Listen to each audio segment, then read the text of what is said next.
Hi, it's Dr. Rhoda again, and I wanted to come back on and talk a little bit about the subject of what really is stopping people who say they want to get into open relationships from actually doing it.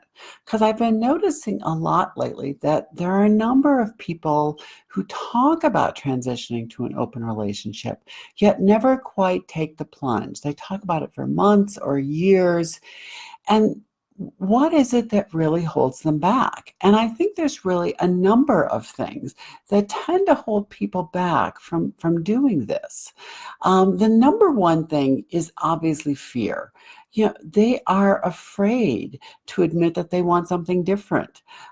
They're afraid of what their partner will think of them if they even admit it, or fear of how their partner will react once they bring up this subject.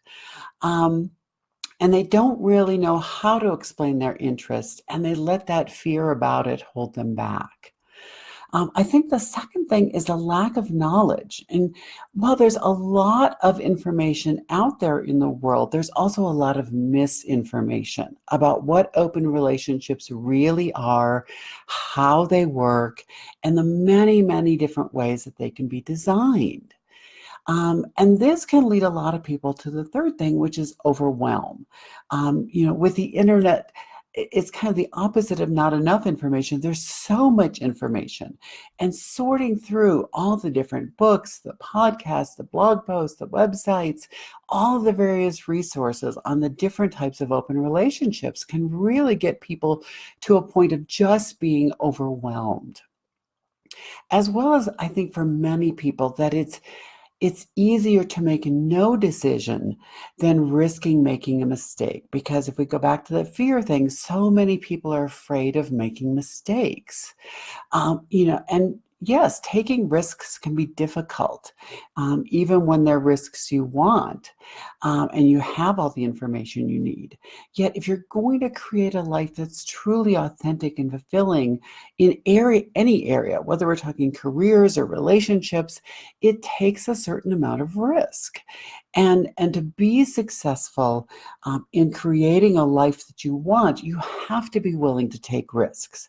You have to be willing to make some mistakes, as well as then learn from those mistakes so that you continue to move forward toward the goals that you set for yourself. And remember, goals are not set in stone. For those people who set goals on a regular basis, you know that they evolve over time. And I think sometimes when people are very afraid of making mistakes, they forget that goals are kind of like a guide. They're not something that if you don't exactly achieve them the way you think you do, that somehow you're bad. And as over the last few weeks, as I've been promoting my new training and coaching program, the Monogamy to Open, I'm realizing that there's a lot of people who are starting to need something before this type of training course to guide them through the transition. Like they need a precursor to be even ready for this type of training course on how to learn how to engage in open relationships. And I wanted to give some recommendations. So if you're one of those people who you feel like you've been stuck, you've been wanting to do this and you've been stuck, and you feel like you need some introductory steps before you're even really willing to start taking the plunge and trying open relationships, and a training course on how to do it is way outside of where your comfort level is at. I want to first recommend a book I wrote and published 2 years ago called No More Hiding: Permission to Love Your Sexual Self. It's really designed for the beginner. It's designed for the person who's coming to terms with their thoughts and desires. It guides you through the process of understanding these desires and how to better explain them to your partner.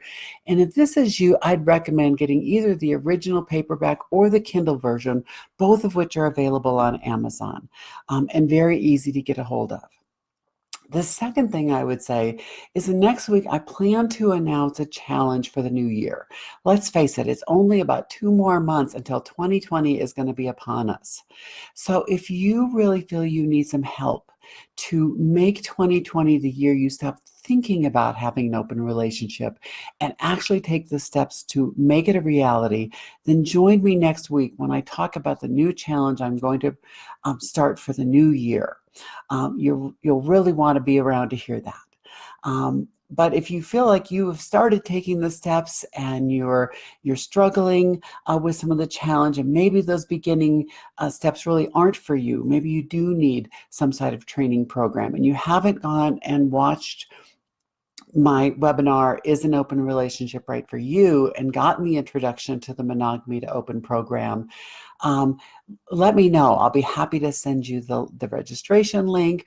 Or if you just want more information on it, maybe you don't want to watch the webinar. Maybe you're like, I know about open relationships, but I'm just struggling to make it work well. And I'm wondering if this kind of program could work for me. Send me send me a message and let's have a discussion about it and see if it's right for you. Let's make 2020 the year you get this done. So thanks for joining me. I'm Dr. Rhoda, and I look forward to seeing you next week. Bye.